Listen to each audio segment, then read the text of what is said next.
Let's take a look at Donald Trump and their response. They filed this today. In the Senate of the United States of America, answer of the president, Donald John Trump, the 45th president, to Article 1, Incitement of Insurrection, which was the underlying document that we talked about at the start of the show. To the Honorable, the members of the Unites. Another typo right there. See that? These lawyers, man. All right. The 45th president, Donald Trump, through his counsel, they break down the allegations into 8 averments. Let's take a look at what they are. Number 1, the Constitution provides the House of... So let me just... I kind of jumped into that quickly. This is the allegation that they are summarizing from the Democrats. They're saying this is their point of contention. So it's like a question. This is the issue they're identifying. Here the issue is the president shall be removed from office on impeachment and conviction for other high crimes and misdemeanors. And they're saying the Constitution says that. That's what the Democrats are saying, and they are responding. So it's question and answer. The answer, admitted in part, denied in part, as not relevant to any matter properly before the Senate. What does that sound like? Jurisdiction. So the first answer is that no, the Senate doesn't even have jurisdiction to be here. They're saying, yeah, look, we admit it. It's admitted the constitutional provision is accurately reproduced. You got that right. The Constitution does say that, but it's denied that the quoted provision currently applies to the 45th president since he is no longer the, quote, president. The constitutional provision requires that a person actually hold office to be impeached. Since the 45th president is no longer president, the clause, quote, shall be removed from office on impeachment for is impossible for the Senate to accomplish, and thus the current proceeding before the Senate is void ab initio as a legal nullity that runs patently contrary to the plain language of the Constitution. Article 1, Section 3 of the Constitution says, quote, judgment in cases of impeachment shall not extend further than to removal from office. And there it is, disqualification to hold and enjoy an office of honor, with the emphasis added. Since removal from office by the Senate of the president is a condition precedent which must occur before and jointly with disqualification to hold future office, the fact that the Senate presently is unable to remove him because his term expired means, number 1, is therefore irrelevant to any matter before the Senate. You're going to see this a lot. Basically, anything now is a jurisdictional problem. So they're using some of the same arguments that they got hosed on with the election litigation. Let's go on. Under number 2, they look section number 3 of the 14th Amendment to the Constitution, and this is the insurrection part of the 14th. It says, engaged in insurrection or rebellion against the U.S. from holding any office under the United States. Number 2, same thing, admitted in part. Yeah, we admit, Trump's team says, that section 3 of the 14th Amendment is correctly replicated in their document. It's denied, however, that he engaged in insurrection or rebellion against the United States. Pretty simple response. He believes and therefore avers that as a private citizen, the Senate has no jurisdiction over his ability to hold office, and anything that is contrary to that would be a bill of attainder in violation of Article 1, Section 9, Clause 3. They asked the Senate to dismiss number 2 related to the 14th Amendment as moot. Number 3, same argument, similar argument, that he violated his oath to faithfully execute the office of the presidency. Denied. They denied that he failed to uphold his oath, and they're saying it's irrelevant. It is denied that he ever engaged in a violation of his oath. To the contrary, at all times, faithfully executed his duties, never engaged in any high crimes and misdemeanors. So, not a lot of substance in this answer, but 45th president is no longer president, like we already said. The current proceeding is void ab initio. They're moot and a nullity. Same thing, number 4. He engaged in high crimes and misdemeanors, and they're saying their argument that they're summarizing here is on January 6th, pursuant to the 12th Amendment, they met.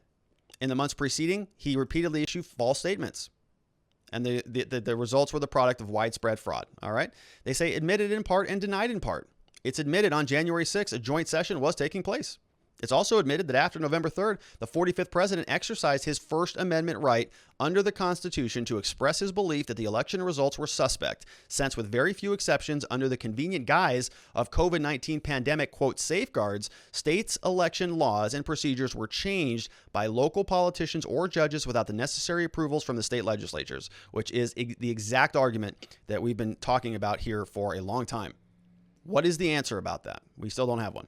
Insufficient evidence exists upon which a reasonable jurist can conclude that the statements were accurate or not.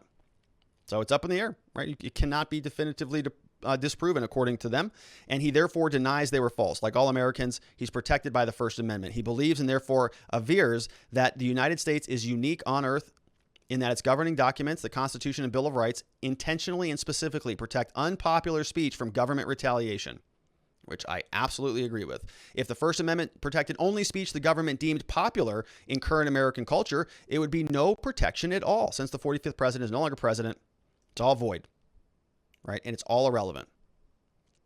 So they're taking a strong stance on the free speech stuff, which I am strongly in favor of, and I think they're right. The president can say dumb things. The president can say stupid things. The president can say what Trump said. Is it illegal to express your opinion about the outcome of an election? Because the media and other government officials said that it was 100% certain? If you oppose anything that the government tells you now, is that illegal? That is not free speech anymore? Is that the type of country we want to be living in? The First Amendment is not there to protect perfect, acceptable speech. It's to protect gross, horrendous, awful things that the government would like to criminalize. Shortly before the joint session commenced, President Trump addressed a crowd at the Capitol Ellipse. He iterated false claims that we won this election, we won it by a landslide. Admitted it in part, denied in part. It's admitted that he addressed a crowd. Yeah, no question about that. And he expressed his opinion that the results were suspect, as is contained in a full recording of the speech. They say paragraph 5 alleges his opinion is factually in error. The president denies that allegation, right? So he's still saying, yeah, we won it by a landslide. If you say that's inaccurate, going to deny that. Paragraph 6, he also willfully, and this is the Democrats now saying, he also willfully in that context encouraged and foreseeably resulted in lawless action at the Capitol, saying if you don't fight like Cal, you're not going to have a country anymore. Thus, incited by President Trump, they stormed the Capitol, killed law enforcement, and other sedition. Admitted in part, denied in part. It's admitted that persons unlawfully breached and vandalized the Capitol. People were injured, killed. Seditious acts is a term of art within legal meaning, and the use of the phrase in the article of impeachment is thus denied in the context in which it was used. It's denied that Trump incited the crowd and engaged in destructive behavior. It's denied that the phrase, if you don't fight like hell, you're not going to have a country anymore, had anything to do with the action at the Capitol, as it was clearly about the need to fight for election security in general, as evidenced by the recording of the speech. And we talked about that here. We went through all of the bad language that was alleged, and he referenced this multiple of times. He talked about fighting the media. He talked about fighting to get Judge Kavanaugh nominated to the Supreme Court. He used the word fight a lot in his speech, I think 23 times. And not once did he say about tearing down a Capitol building. It is denied that President Trump intended to interfere with the counting of the electoral votes. As is customary, members of Congress challenged the electoral vote submissions under a written process for doing so. Respective houses are allowed to debate. Democratic members of Congress challenged electoral votes repeatedly in 2017. 2021, Republican members of Congress challenged electoral votes. The purpose of the joint session was to fulfill their duties. And then number 7, President Trump's conduct in January 6, according to the Democrats, followed his prior efforts to subvert the certification of the results. And they talk about this Raffensperger phone call. Admitted in part, denied in part. Denied is irrelevant to any matter before the Senate. It is admitted that President Trump spoke with Raffensperger and several attorneys, but none of that's relevant, they say. And then lastly, before we get to their defenses briefly, in all of this, Trump endangered the security of the U.S. He betrayed his trust as president to the manifest injury of the people of the U.S. It's denied that Donald Trump ever endangered the security of the United States. Denied and denied. So it's 2 denials. Then we get to the legal defenses. Let's run through these. Legal defenses. You can see here the article. They're saying the article of impeachment lodged against him by the U.S. House of Representatives is facially and substantively flawed, otherwise unconstitutional, must be dismissed without prejudice. Number 1, the Senate of the U.S. lacks jurisdiction. He holds no public office from which he can be removed. The Constitution limits the authority of the Senate in cases of impeachment to removal from office as a prerequisite. Defense number 2, the Senate of the U.S. lacks jurisdiction because he holds no public office, and the article of impeachment is moot as a non-justiciable question. Okay, so the remedy is not even available because he's not there, and the article of impeachment is moot because he's not in office anymore. Should the Senate act on the article of impeachment, it will have passed a bill of attainder in violation of the Constitution. Number 4, the article of impeachment misconstrues protected speech and fails to meet the constitutional standard for any impeachable offense. The House of Representatives deprived the president of due process of law by rushing in to issue an article of impeachment by ignoring its own procedures and precedents going back to the mid-19th century. The lack of due process included, but not limited to, its failure to conduct any meaningful committee review or other investigation or engage in any full and free consideration of the evidence, as well as, and it just goes on and on. No exigent circumstances. They deprive the president of due process. If this body doesn't act in favor, then the president doesn't enjoy the same rights that all other American citizens are guaranteed by the Bill of Rights. He's saying it's free political speech. It's the backbone of America. The House had no reason to rush its proceedings, disregard its precedents and procedures. They failed to grant the accused his opportunity to be heard in person and through counsel. All basic tenets of due process of law, which I concur with. The article of impeachment violates the right to free speech that are guaranteed under the First Amendment. Already talked about that. The article is constitutionally flawed in that it charges multiple instances. So this is an interesting argument that I hadn't seen before, but they're basically saying here that the House it fails because it's interweaving differing allegations rather than breaking them up into counts of alleged individual instances of misconduct.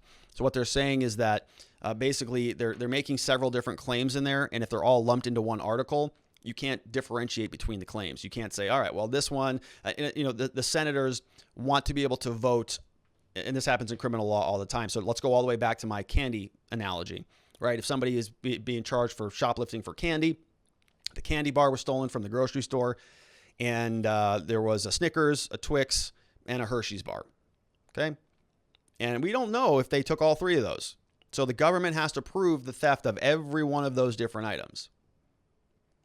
And if you're on the jury, you got to hear the evidence about each one of those items. You can't just say, yeah, all of them. That person stole all of them. Because what if they only stole the Snickers bar, but not the Twix? And so what they're saying here is they're consolidating these all into one group, and they're only giving the senators the opportunity to vote on them as a group, which is a procedural problem. A little bit of a different argument there. And then lastly, the Chief Justice is not presiding. He would be constitutionally required to do so if the House was seeking to have the president removed from the office, but they're not because he's not in office. Once the term expired, the House chose to allow jurisdiction to lapse on the article of impeachment, and the constitutional mandate disappeared for the Chief Justice to appear in court. The House actions were designed to ensure that Judge Roberts would not preside over the proceeding. This creates an additional appearance of bias with the proceedings. I think Senator Leahy was queued up to be the judge, who's a Democrat, who's going to be voting in favor of impeachment of Donald Trump. He's going to be the judge. Okay. Little conflict of interest there. And then this is the conclusion. Donald Trump, the 45th president of the U.S., respectfully requests that they dismiss the Article 1 incitement of insurrection as moot. Violation of the Constitution. The Senate lacks jurisdiction because the man is not in office anymore. If they don't dismiss it as moot, they're asking for an acquittal on the merits. Respectfully submitted by Bruce L. Castor, David Scone, counsel to the president.